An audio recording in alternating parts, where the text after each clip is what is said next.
வணக்கம் ஜாண்டியர் சொந்தங்களே. ஹைட்ராலிக் ஆயில்னா என்ன, ஹைட்ராலிக் ஆயிலோட இம்பார்ட்டன்ஸை பத்தி பார்க்க போறோம். ஹைட்ராலிக் ஆயில் அப்படிங்கிறது டிராக்டரினுடைய இதய ரத்தம்னு சொல்லலாம். சிறப்பம்சத்தை பார்ப்போம். முதலாவதாக பவர் டிரான்ஸ்மிஷன். பவர் டிரான்ஸ்மிஷன் அப்படிங்கிறது ஹைட்ராலிக் ஆயில் டிராக்டரினுடைய அனைத்து ஹைட்ராலிக் சிஸ்டத்துக்கும் சக்தியை அனுப்புவதில் பெரும் பங்கு வகிக்குது. உதாரணமாக ஸ்டேரிங், பிரேக் மற்றும் கியர் பாக்ஸ் மற்றும் லிஃப்ட் ஆகிய அனைத்து ஹைட்ராலிக் சிஸ்டத்துக்கும் இந்த ஹைட்ராலிக் ஆயில் தான் சக்தியை ஈவனா அனுப்புது. இதுல அடுத்ததான் நாம் பார்க்க போறது கூலிங் எஃபெக்ட். அதாவது டிராக்டர் வேலை செய்து கொண்டிருக்கும் பொழுது ஹைட்ராலிக் சிஸ்டத்துல அதிக சூடு ஏற்படும். இந்த சூட்டை தணிச்சு, அதாவது பாகங்களை கூலிங்கா வைக்கிறதுல ஹைட்ராலிக் ஆயில் பெரிய பங்கு வகிக்கிறது. இதற்காக நம்ம பார்க்க போறது லூப்ரிகேஷன். லூப்ரிகேஷன் அப்படிங்கிறது டிராக்டரினுடைய பாகங்கள் இயங்கி கொண்டிருக்கும் பொழுது உராய்வை ஏற்படுத்தும். அந்த உராய்வை குறைத்து மெழுகு போன்று செயல்படும். அதான் லூப்ரிகேஷன் அப்படின்னு சொல்றாங்க. இந்த லூப்ரிகேஷன் இருக்கிறதுனால டிராக்டரினுடைய ஆயில் அதிகரிக்கும். துருப்பிடித்தல் மற்றும் அழுக்கு பாதுகாப்பு.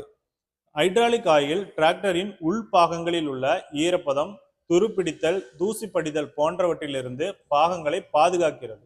ஹைட்ராலிக் ஆயிலுடைய சிறப்பம்சம் அப்படின்னு பார்த்தீங்கன்னா மென்மையாக செயல்படும். அதாவது அனைத்து வேலைகளையும் ஹைட்ராலிக் ஆயில் சரியாக இருந்தால் அனைத்து வேலைகளும் ஸ்மூத்தாக நடைபெறும். அதாவது ஆயில் பராமரிப்பு.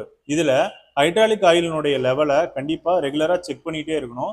லீக்கேஜ் இருக்கா அப்படின்னு நீங்க பார்க்கணும். அது மட்டும் இல்லாம ஜாண்டியர் கம்பெனி பரிந்துரைக்கக்கூடிய ஆயிலை மட்டும்தான் நீங்க பயன்படுத்தணும். ஹைட்ராலிக் ஆயில கரெக்டான சர்வீஸ் இடைவெளியில நீங்க மாத்தியே ஆகணும். இந்த மாதிரி நீங்க செஞ்சீங்க அப்படின்னா டிராக்டரினுடைய ஹைட்ராலிக் சிஸ்டம் சிறப்பாக செயல்படும். அது மட்டும் இல்லாம டிராக்டர் ஸ்மூத்தாக இயங்கும். இதுதான் உங்கள் டிராக்டரினுடைய ஆயிலையும் அதிகரிக்கும். நீங்க இந்த வீடியோல பார்க்கக்கூடிய மாதிரி சோதனையை பாருங்க. இந்த சோதனையிலேயே சாதாரண ஆயில் ஒரு பக்கமும், அதாவது மலிவான ஆயில், தரம் குறைந்த ஆயில் ஒரு பக்கமும், இன்னொரு சைடு பார்த்தீங்க அப்படின்னா ஜாண்டியர் ஆயில் பயன்படுத்தியிருக்கோம்.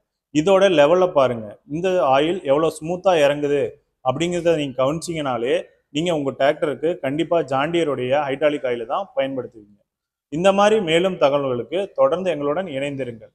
நன்றி, வணக்கம்.